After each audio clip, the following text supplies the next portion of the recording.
But the reason you weren't at home before curfew is because you got in a wreck. Yes, ma'am. Because you were driving drunk. Yes, ma'am.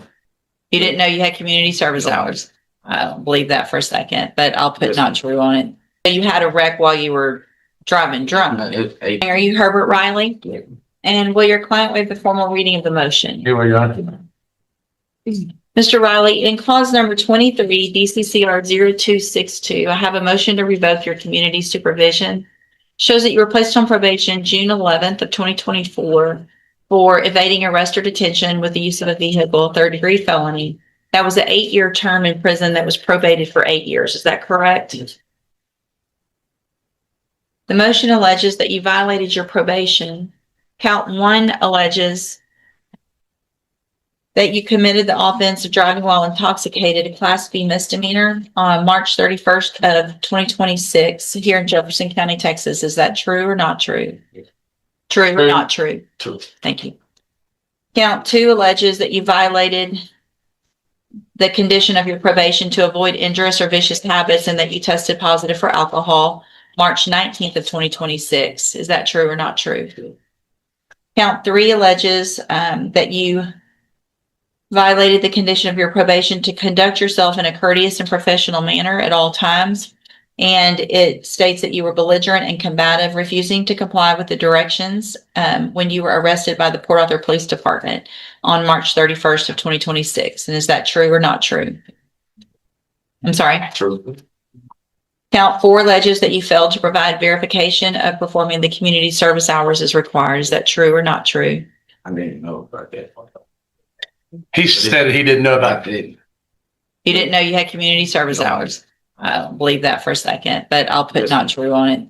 Probation goes over that your very first meeting. It's in your paperwork, but Yes, ma'am. obviously you have community service. You know that now. Yes. And so if I go along with this agreement, you're definitely going to have to get that taken care of. You understand? Yes, ma'am. Okay. Count 5 alleges that you were at a location other than your residence at approximately 11:49 p.m. March 31st of 2026. Is that true or not true? That's not true. At the time, He's trying. That's when you were arrested, right? The issue, Judge, is that he was on his way home and he got in a wreck. He was leaving before his curfew. I've explained that to him. He can explain why he was out after his curfew, but he was, So you had a wreck while you were driving drunk. It's 8:30.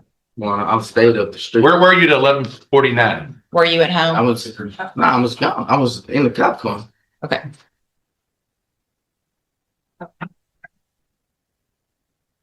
But the reason you weren't at home before curfew is because you got in a wreck. Yes, ma'am. Because you were driving drunk. Yes, ma'am. So it's also fair to say, don't you think, that you weren't at home for curfew because it was your own fault because you had a wreck Yes, and you were driving Yes. drunk? Okay. So is that true or not true that you were out past curfew?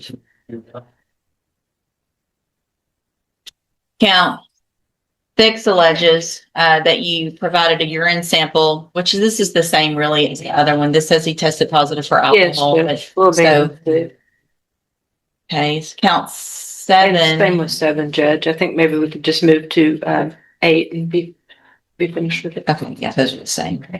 Count 8 alleges that you failed to submit to alcohol and or drug screening February 6th of 2026 and March 9th of 2026. And is that true or not true?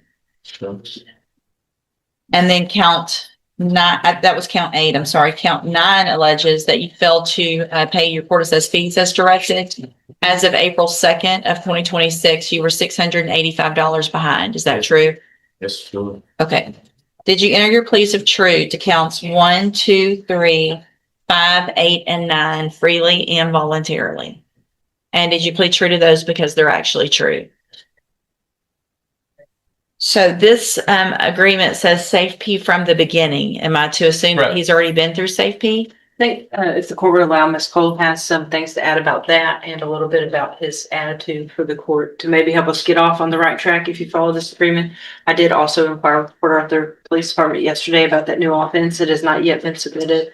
The court does follow this agreement. I will ask that they submit it this week so that he can enter a plea to it because I'd like it for the conviction. For sure. How are you, ma'am? Good, how are you? Would you please raise your right hand? Do you swear or affirm the testimony you're going to give in this hearing will be the truth, the whole truth, and nothing but the truth? Yes, sir. Thank you. Mr. Riley did complete the entire safety continuum. So he went from the unit placement to the residential aftercare to the 9-month outpatient aftercare. Right when I was getting ready to transfer him to another caseload, he had the incident with drinking and driving. I went and saw him at the jail, and the problem that we've had is his willingness to take accountability. So giving him another opportunity to go through the program from the beginning, hopefully he'll learn some accountability. If not, he's going to keep repeating the same circle. You understand what she's saying? Yes, ma'am. Which is kind of what I heard a little bit today. You know, just trying to take some responsibility, but not full responsibility. And that's just going to get you in prison is where it's going to get you, because you're not going to get an opportunity like this again. Yes, ma'am. The amount of money that it cost us to send you to safety is ridiculous. And the fact that everybody's willing to work with you and do it again means they think there's something worth saving. And that's great. And I want that for you. But it's going to take you accepting responsibility for everything in your life and making complete change. Yes. Is that what you want to do? Yes, ma'am. All right. State tenors number 1. No objection. It's admitted in the evidence that Mr. Riley is not competent. No, Your Honor.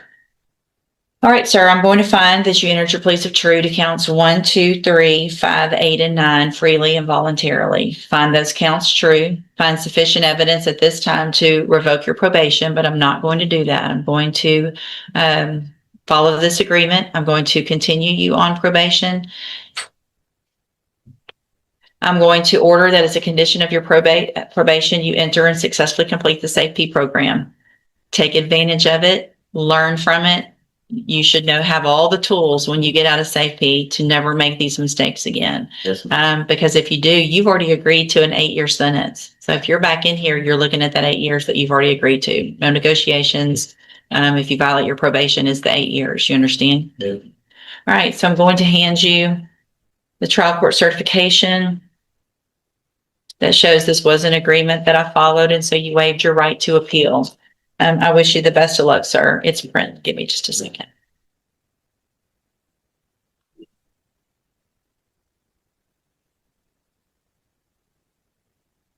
And then as soon as that other case is filed, you'll have to take care of that, because you won't be able to leave to go to safety until that takes place. So they'll get you over to misdemeanor court on a jail day as soon as that's filed, okay? Yes. Thank you for watching. If you found this video informative and helpful, please like, share, and subscribe. To support our mission of spreading legal awareness and delivering justice with truth,